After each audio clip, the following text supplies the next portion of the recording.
A very good morning to everyone. Welcome back at BBVN online class. बात करते हैं accountancy के 11th class की, 11th कॉमर्स ऑफ अकाउंटेंसी। जब अपन 11th की बात कर रहे हैं तो आज अपन अपने एक नए टॉपिक की बात करते हैं, एक नए चैप्टर की बात करते हैं, क्योंकि पिछला जो चैप्टर था अपना सब्सिडीज बुक्स, जिसके अंदर अपन ने purchase book, purchase return book, sales return book और जर्नल प्रॉपर की बात करी थी, उनके न्यूमेरिकल क्वेश्चंस को सोल्व किया था। आज अपन एक नया चैप्टर स्टार्ट करते हैं, बैंक रिकंसिलिएशन स्टेटमेंट, जिसको कि शॉर्टकट में बोला जाता है बीआरएस, बैंक रिकंसिलिएशन।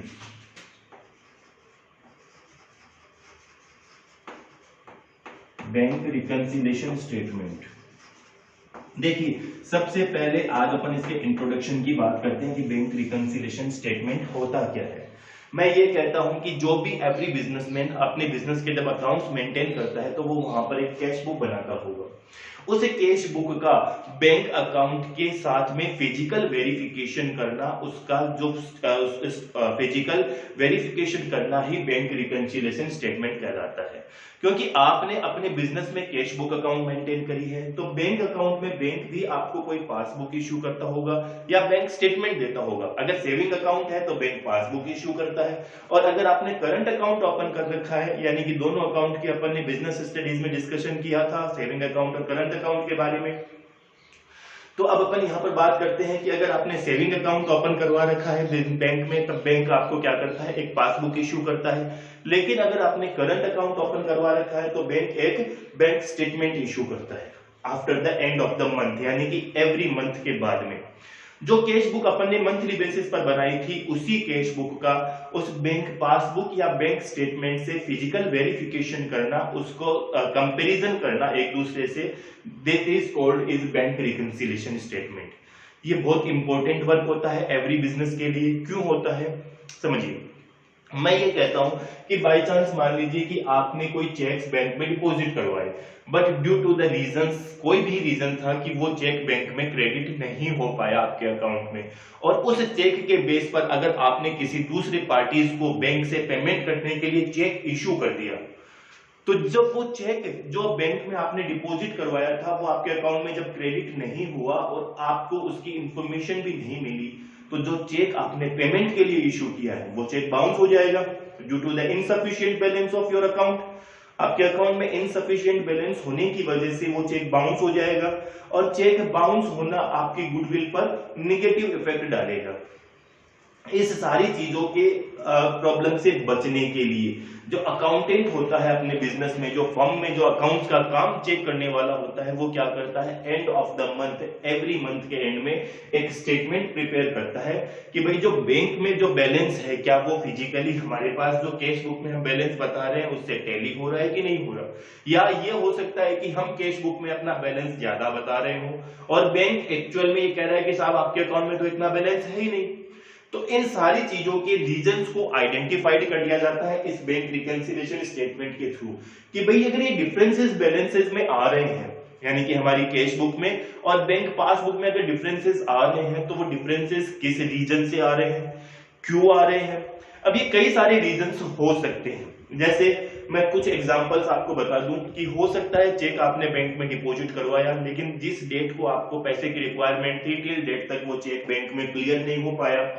बैंक ने कोई डायरेक्टली इंटरेस्ट आपके अकाउंट में क्रेडिट कर दिया हो और आपको उस चीज की इंफॉर्मेशन मिली नहीं, उसकी वजह से वो अमाउंट आपने अपनी कैश बुक में एंटर नहीं कर पाए हो।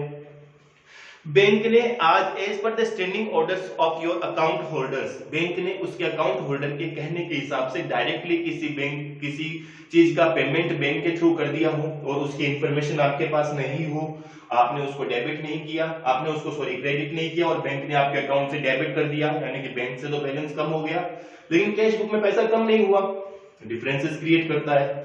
हो सकता है आपने किसी पार्टी को चेक इश्यू कर दिए हो और उस पार्टी ने वो चेक पेमेंट के लिए बैंक में प्रेजेंट ही नहीं किए हो, तो आपके पास से तो पैसा कम कर दिया आपने, लेकिन बैंक ने उस चीज को पैसा कम नहीं किया, डिफरेंसेस हो सकते हैं। तो इन सारे डिफरेंसेस को आइडेंटिफाइड करना और फिर उनके एरर्स को दूर करने का काम बैंक रिकंसिलिएशन स्टेटमेंट के थ्रू होता है। यानी कि अब यहां पर इसको सोल्व करने के चार तरीके अपन करते हैं। अपन जब बैंक रिकंसिलिएशन स्टेटमेंट की बात करते हैं तो अपन इसको 4 तरीकों से सोल्व करते हैं। ये जो एरर्स मैंने अभी कुछ एग्जांपल्स के थ्रू आपको गिनवाए, इन्हीं एरर्स को दूर करना है, इन्हीं के डिफरेंसेस को पता करना है और इस बैलेंस को बैंक के इक्वल लाना है। तो सबसे पहले जब इसका बनाया जाता है तो इसके 4 तरीके से इसको प्रिपेयर किया जाता है। On the basis of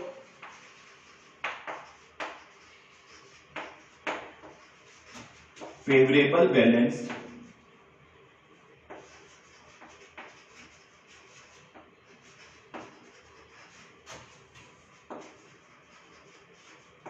of cash book.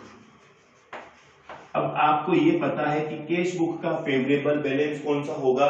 Debit balance होगा।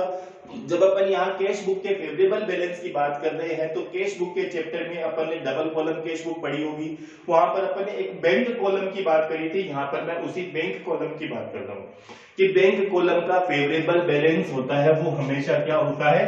डेबिट बैलेंस होता है। अगर आप इस बैलेंस को बेस बनाकर चलते हैं तो जो आपका आंसर आएगा वो आएगा अकॉर्डिंग टू बैंक पासबुक, यानी कि आपका जो आंसर होगा वो बैंक पासबुक का जो बैलेंस होगा वो ही आपका आंसर होगा। सेकेंड अपन ने लेकर चले favourable balance of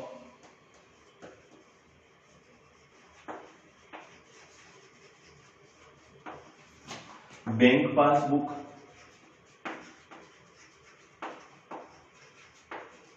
favourable balance of bank passbook यानी कि बैंक में जो फेवरेबल बैलेंस होगा वो क्रेडिट होगा। अगर इसको बेसिस बनाकर अपन इस चीज को आइडेंटिफाइड करने की कोशिश करते हैं तब जो हमारा आंसर होगा वो होगा according to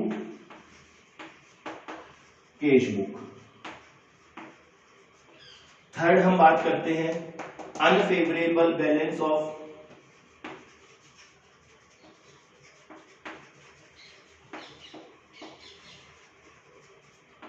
unfavourable balance of cash book.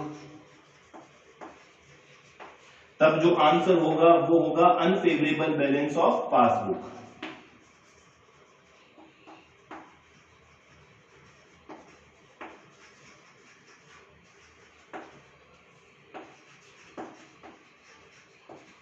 और लास्ट अपन लेकर चलते हैं फोर्थ अनफेवरेबल बैलेंस ऑफ